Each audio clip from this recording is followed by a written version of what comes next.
Sumasabay sa agos ng mundong ito, ako'y gulong-gulo.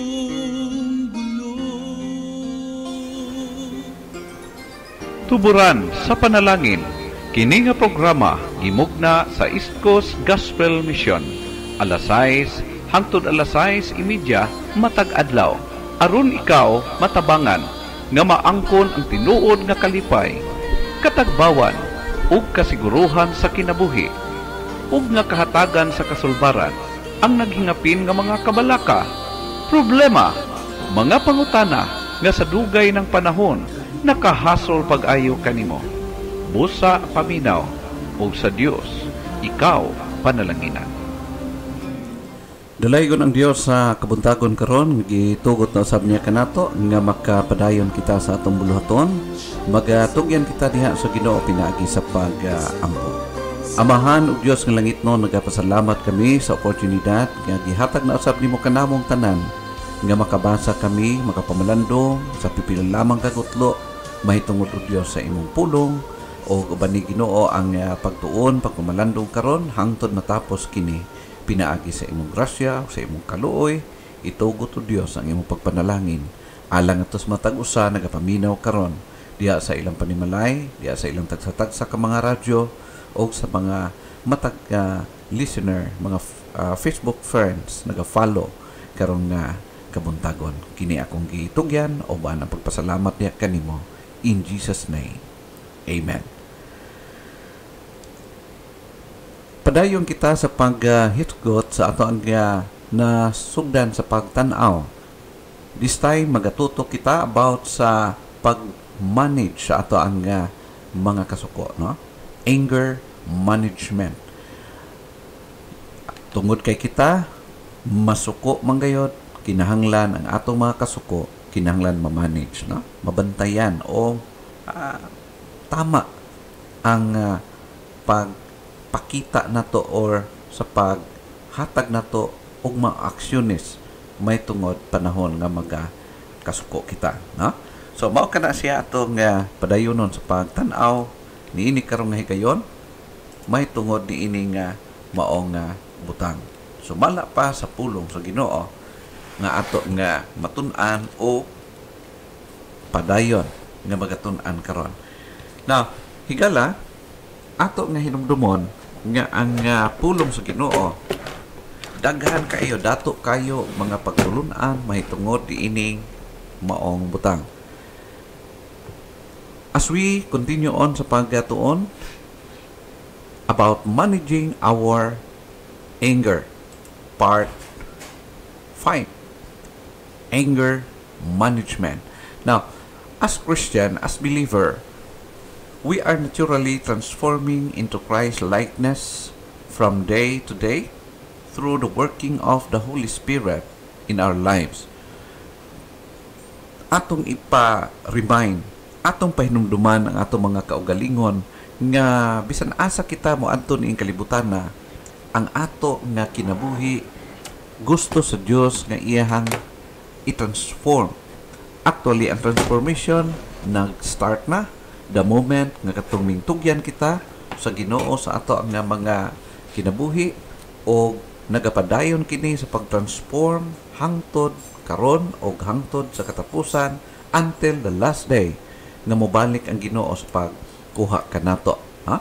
So ang ato nga himuon higala sa ato nga side, ano na pud kitay part nga dapat i-play aron nga ma-fulfill o ma-materialize ang handom sa Dios. O kung sa kini, mao ang pag-apply sa mga biblical o mga practical mga techniques nga makatabang kanato to help us control or controlling our selves.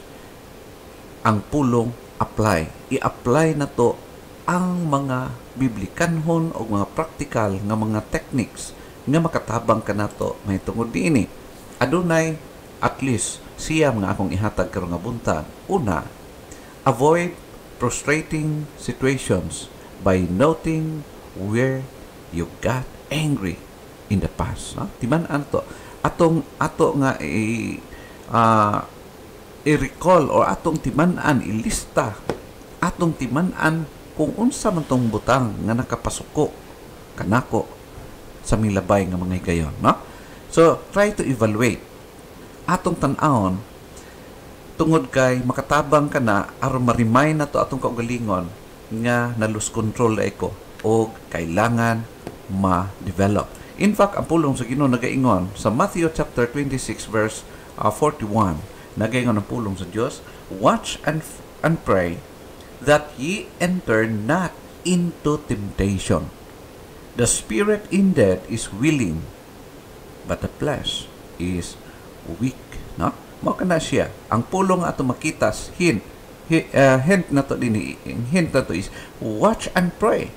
Pag mapinantayon o pagka mainampuon. Ang word, ang pulong din nga watch is nag-involve siya o pag-amping o pagtimaan. Kung asa ta na nabikil, asa ta nahulog, asa ta nadapa, kinahanglan timan-an nato aron nga for the next round dili na ta mahitumpawak sa pariho nga pagkakamali, no? Mao kana si higala atong timan-an tungod kay importante kini para kanato. Now, dinhi sa Proverbs chapter 4 verse 14 and verse 15, ang pulong sa Ginoo nagingon, enter not into the path of the wicked and go not in the way of evil men. In verse 15, avoid it, pass not by it, turn from it, and pass away. No? Na ato makita igala na ay mga negative nga mga gisulti ang pulong sa Ginoo to avoid the way of evil men.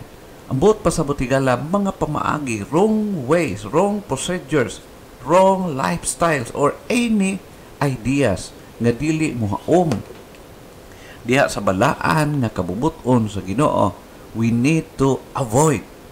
No? Kinahanglan magmamidantayon kita, maging watchful kita sa atong pagkinabuhi aron ma-develop ang atong espirituhanon nga pagkinabuhi. No? Ikaduha, by taking time focusing on other emotions like pleasure, shame, or fear. Avoiding weapons of aggression and attending to other matters. Importante kini nga masabtan nato atong i-remind atong kaugalingon nga dili lang isa ka emotion ang aniya kanato. Daghan mga emotions nga gihatag sa Ginoo, aspect nga pwede nato ma-change, no? Ato ang present condition depending on kung paano nato gina-manage kini. Ha? So atong hinumdumon na kung mo flirt up ta, atong hinumdumon unsa ang kaulawan after, ha?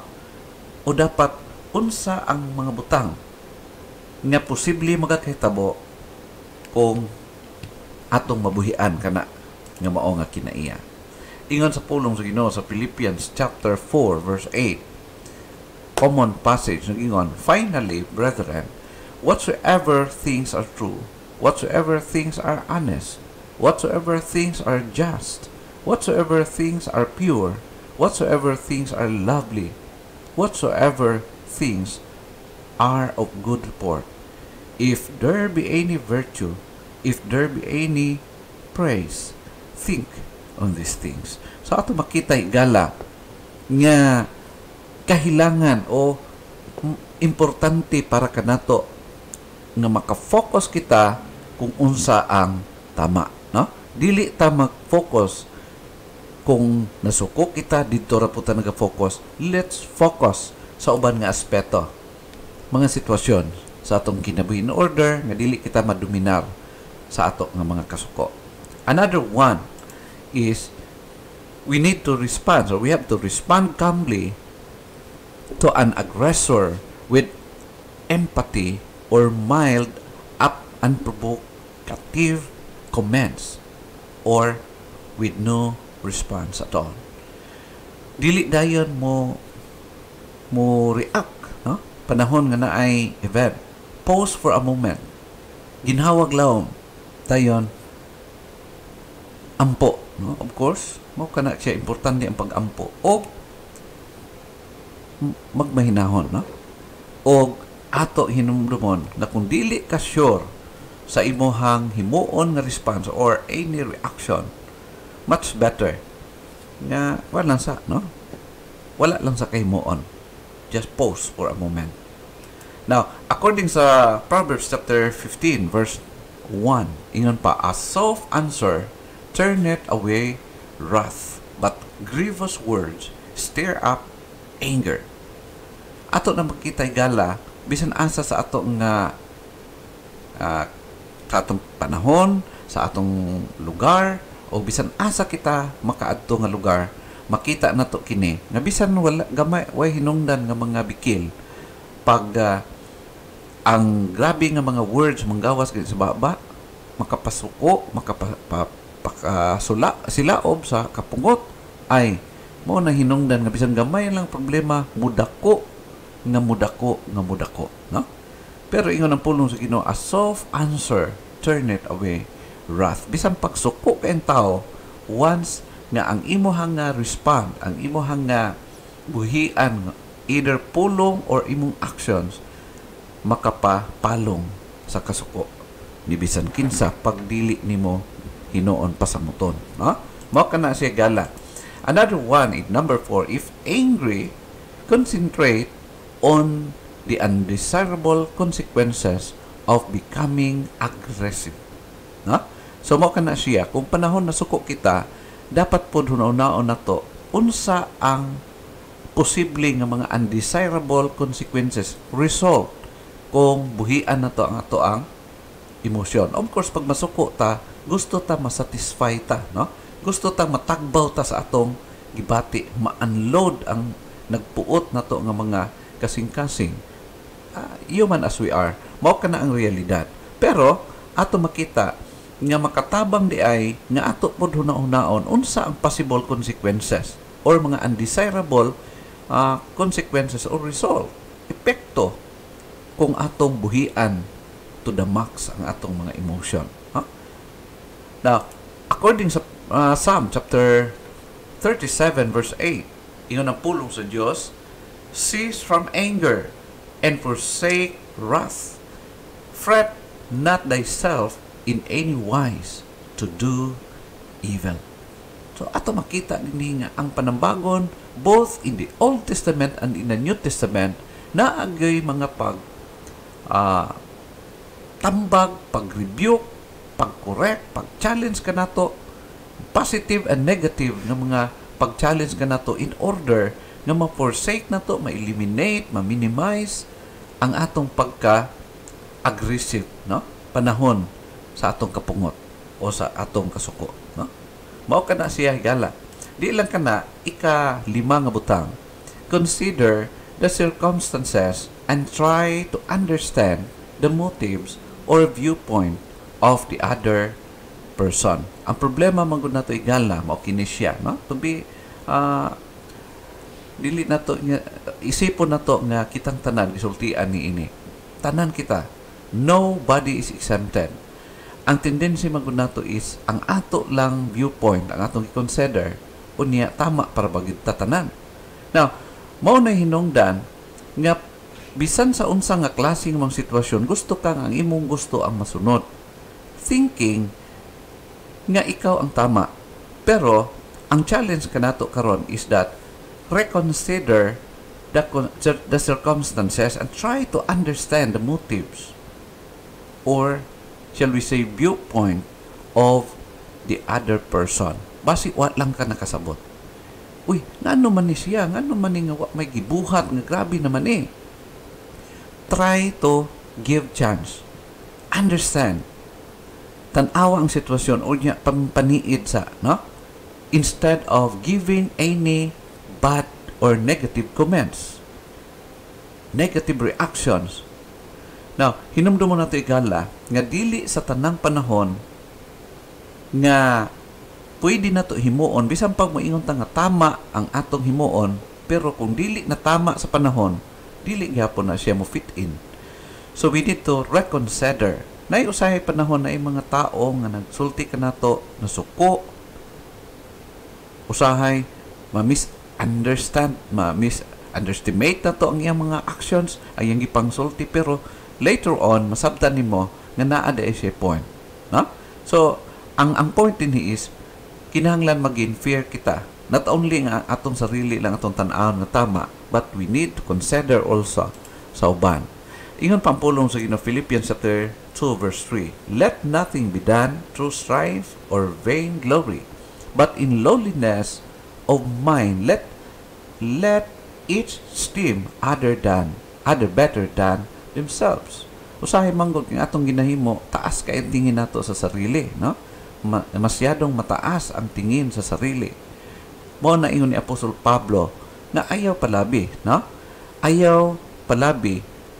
Instead of tan-aw nato atong sarili nga mas labaw sa uban, dapat mas the best nga atong isipon nga mas labaw ang uban kay kanato. In order for us nga stay kita humbly in the sight of God and of course sa uban ng mga tao. Kay kung taas na ta, kuyaw na ta sa atong paminaw, makatamak tagdaghang mga tao. Mao nang bantayan na nato, no? Ingon sa verse 4, look not every man on his own things, but every man also on the things of others. Usa kini siya kabutang nga nagakahitabo reality sa atong pagkinabuhi. Ang atong una-una gyud is ato arang sarili, no? Selfishness. Dili ta ganahan mo buhat sa usa ka butang kung ang uban ang makinabang. Dili ta ganahan mo himo sa butang nga matawag nato nga makapa-advance sa uban. That's selfishness. Mao kana sa ingon si Apostol Pablo, let not every man look not every man on his own things, but every man also on the things of others. Now dili lang ato sarili nga kapakanan atong tan-awon, but kapakanan pod sa uban. We should be balanced. Usahay kay more on kita naman lang, no? Hinumdumon nato igala nga ang pulong sa Ginoo nagsulti, kung unsa imong gibuhat sa uban, buhaton pud na sa uban diha kanimo. So kung gusto kang nga moani ka, buhatan kag maayo, just pagbuhat og maayo ngadto sa uban. Mao kana siya, usa kana siya ka golden rule sa atong kinabuhi og proven and tested nga kana tinuod yun, no? So bisan pa dili na ka mosulti, dili na ka mo approach, pag ang Dios mo himo niya na, muhimo gid siya. Basta tama ang imuha nga mga pagkinabuhi nini nga kalibutan also, no? Now, di lang ka naigala, ang ikaunom is train yourself to be empathic with others. Tudloan nato atong kaugalingon maging empathic kita ngadto sa uban. Ingon pa sa pulong sa Dios, and the servant of the Lord must not strive, but be gentle, and to all men up to teach, patient. Huh? So, gentle, spirit of gentleness. In verse 25, in meekness, instructing those that oppose themselves, if God peradventure will give them repentance to the acknowledging of the truth. In verse 26, and that they may recover themselves out of the snare of the devil, who are taken captive by him at his will. Mo kana siya gala. Importante kini nga kinaiyahan nga maania kanato aron nga kita makabantay. Atong tudluan atong sarili. Usay kita manggodigala. Grabe kita kadisiplinaryan, grabe kita mutudlo sa uban. Pero sa atong sarili di ta kapugong, no? Example, ang self-control. Moingon ta sa maayo ta mo tambag sa uban nga dapat dili ka magpalabi og kaon kay basi mahiblat ka. Pero sa imong sarili, ibuhian nimo imong sarili nga murag tagsara ka kitag pagkaon. Usa lang na siya ka example gala. Maayo ta mo disiplina sa uban, pero kita sa atong sarili wala tay discipline.